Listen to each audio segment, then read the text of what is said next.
Ako po'y nangangarap na ang Duterte mabalik.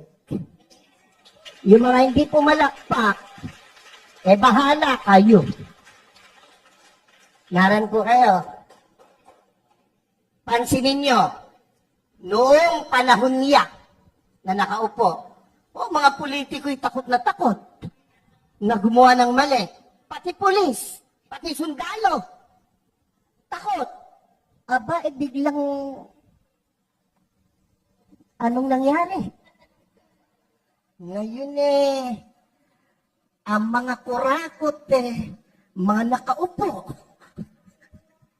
Naran po kayo? Tayo hindi pinanganak kahapon. Alam natin yan. Bakit ang isang obispo ay sumusuporta sa ganito? Aba, hindi masamang mangarap ng pag-unlad ng